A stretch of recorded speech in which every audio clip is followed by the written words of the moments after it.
पहले मैं भी आया हूँ, मुख्यमंत्री जी भी आए हैं, बाकी सब मंत्री हैं, जितने भी जनप्रतिनिधि एमएलए हैं वो भी सब फील्ड में हैं।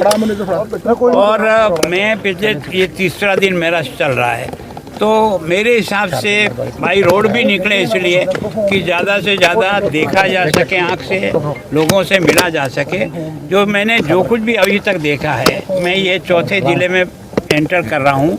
मेरे हिसाब से ये जो गुरदासपुर और अमृतसर, यही सबसे ज़्यादा इस पानी की मार से एकदम इफ़ेक्ट हुआ।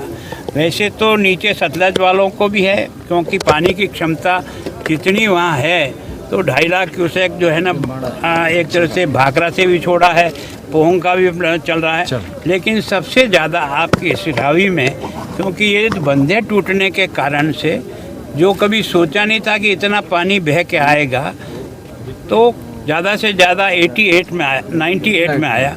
उस समय भी 88 में, उस समय भी जो है ना 11 लाख MCF से ज़्यादा पानी नहीं आया। अब की बार 14 से भी ऊपर क्रॉस कर दिया, 14 लाख क्यूसेक। तो उसके कारण से एरिया भी बहुत ज़्यादा समृद्ध हुआ, लोगों की बस्तियों में भी बहुत पानी भरा। एक तरह से लोगों को बाहर निकालने के लिए जो भी तरीका हो सकता है, ड्रोन से भी एग्जामिन किया, लोगों को लिफ्ट करने के लिए एयरफोर्स का भी काम में लिया, कुछ और जो साधन हमें मिल सकते थे उन सब से निकाला।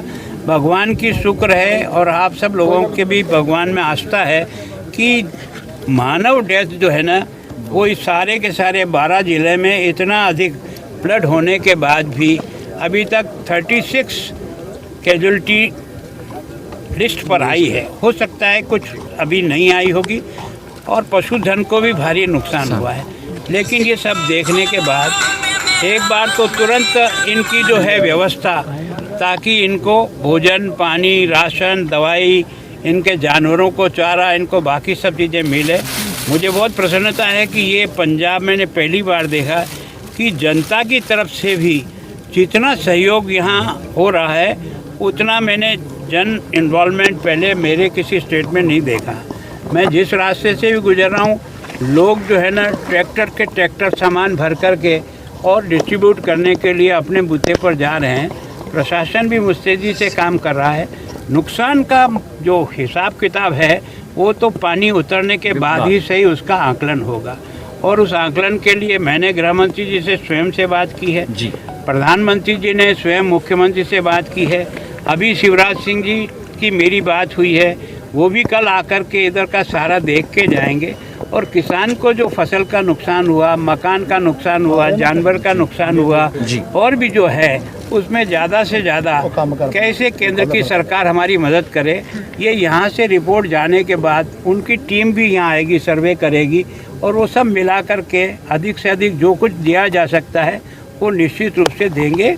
क्योंकि ये केवल और केवल उनकी मांग नहीं है, हमारा दायित्व भी है कि संकट के समय में ऐसे परिवारों को कैसे बाहर निकालें, ये सरकार की प्रायोरिटी रहती है। जहाँ तक मेरा अनुभव है, सरकार के पास ऐसी संकट के समय पैसे की कोई कमी नहीं रहती। कई राज्य जो है ना, वो पंजाब को आर्थिक सहायता भी बिना मांगे ही राज्य सरकार भेज रही है, ताकि सब राज्य भी मिलकर के इसमें हमारे सहयोगी बन रहे हैं। तो मैं सोचता हूँ कि लेकिन इसका सही आकलन पानी उतरने के बाद, जो सबसे बड़ी त्रासदी आने वाली है वो उतरने के बाद आएगी। कारण क्या है, कई मकान जो डैमेज होंगे और जो गिरेंगे, वो बारिश के बाद धूप के आते ही कई मकान निश्चित रूप से, विद्यालय हो सकते हैं, अस्पताल हो सकती है, आंगनवाड़ी हो सकती है। मेरी प्रशासन से निवेदन है कि एक बार सब बिल्डिंगों का इंजीनियर के द्वारा वेरिफिकेशन के बाद ही बच्चों को और इन सरकारी जो बिल्डिंगें हैं उनमें प्रवेश उसके बाद ही दें।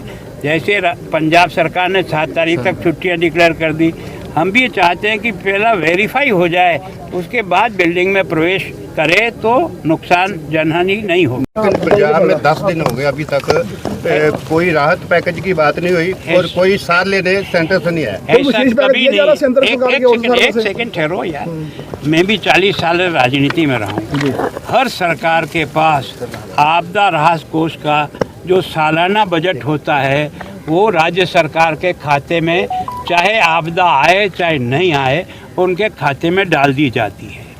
एक बार तुरंत मदद करना उस पैसे में से राज्य सरकार का दायित्व है।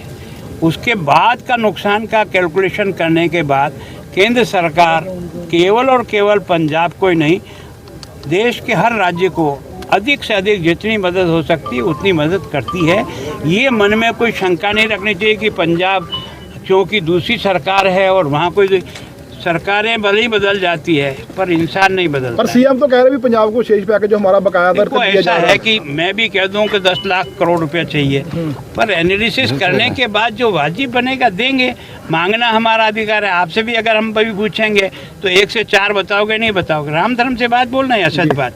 सर ऐसा हो सकता है कि जो परमानेंट हल किया जाए, जो बार बार जो टूटता है बांध, अगर इसका परमानेंट हल होगा तो किसी को ये जो पैकेज देने की जरूरत ही नहीं पड़ेगी। देखो, सामान्यतः आप भी 70 साल से देश में रह रहे हो, मैं भी रह रहा हूँ। आप भी अपने घर में कोई चीज़ बनाते हो तो परमानेंट 100 साल की सोच के बनाते हो क्या? जरूरत के अनुसार बनाते जाते हैं। जैसा संकट आता है उसका मुकाबला उस ढंग से करते हैं। सर, ये जो दुश्मन है बहुत कमजोर है, जिनकी दुश्मन बहुत रिपेयर नहीं हुई, काफी सालों के इसकी रिपेयर नहीं हुई। देखो, ये सब चीज़ें हैं जो आज मांग रहे हो आप, ये जो है ना बहुत पहले आप लोगों को मांगना चाहिए ताकि सरकार की जिम्मेदारी बढ़े। ये मांग रहे हैं पर मिलता नहीं है।